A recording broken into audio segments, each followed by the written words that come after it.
Assalamu alaikum wa rahmatullah la Oumma. J'espère que vous allez bien, ainsi que vos proches. Aujourd'hui, nous allons parler d'un grand homme qui a marqué l'histoire de la civilisation contemporaine et celle des musulmans. C'est bien entendu Mohamed Ali, qu'Allah lui fasse miséricorde.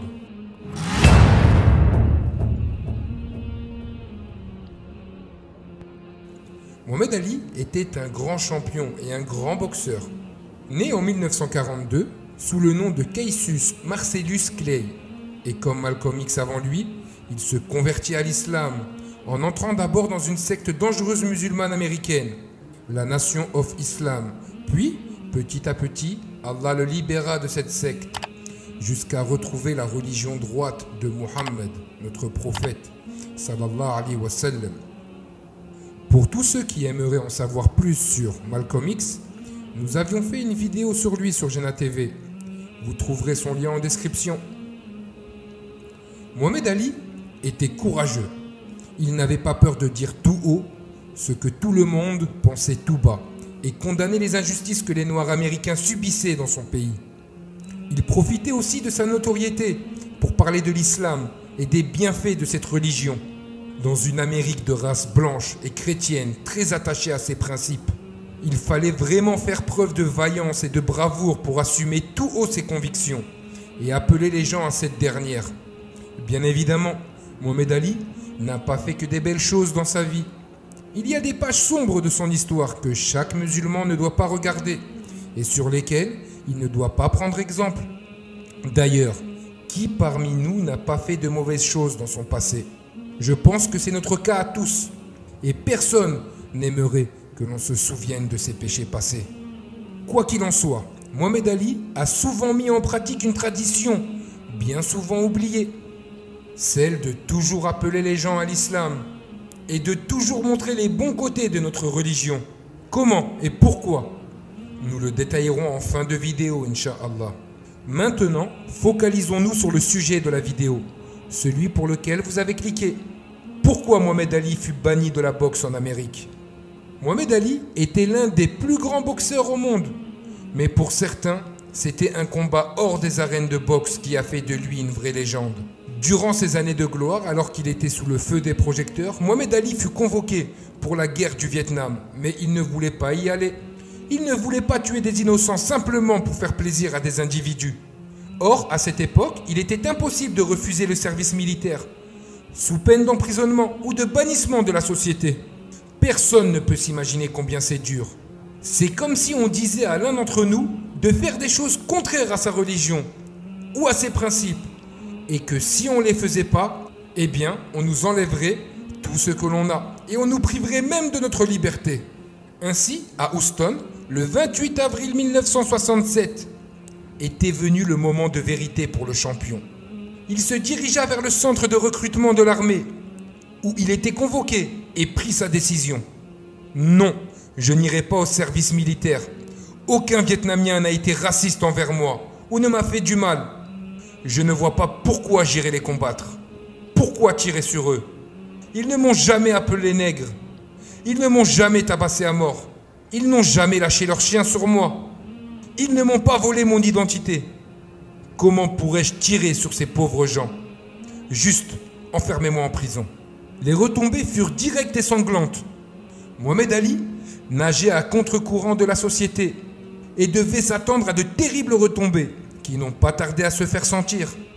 Quelques mois après son dernier combat, l'Association mondiale de boxe fit à Ali ce qu'aucun de ses adversaires n'avait jamais pu faire jusqu'à ce jour. Ils lui ont enlevé son titre et sa licence de boxe. Il a juste fallu 21 minutes pour qu'un jury le juge coupable.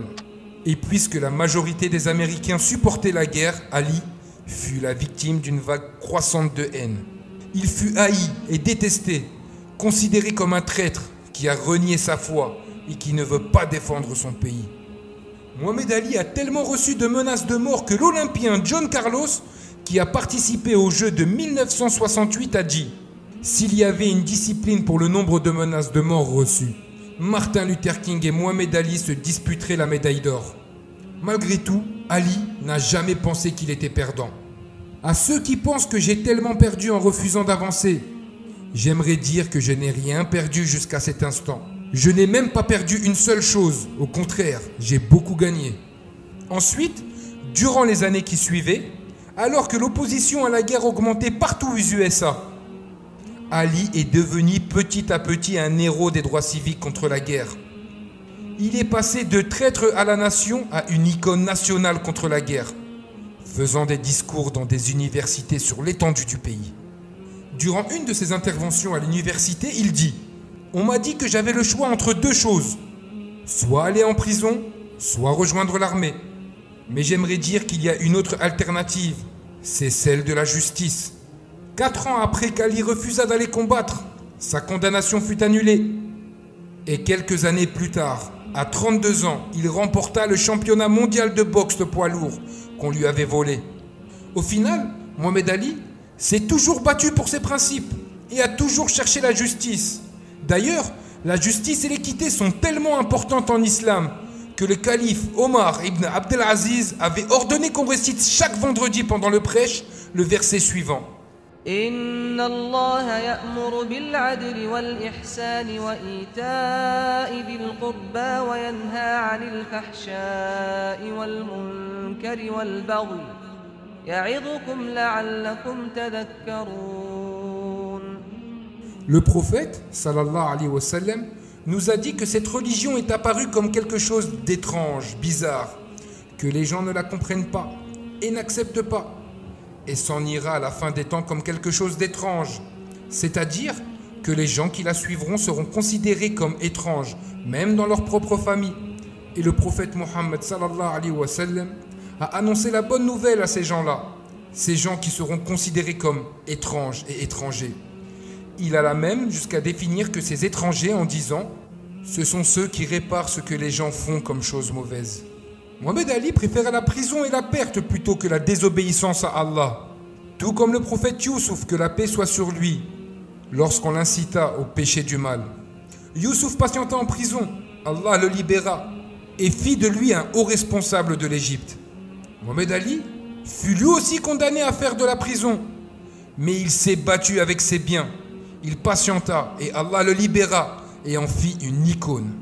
Comme quoi, quiconque suit les traces des nobles messagers finira par réussir, car Allah le dit.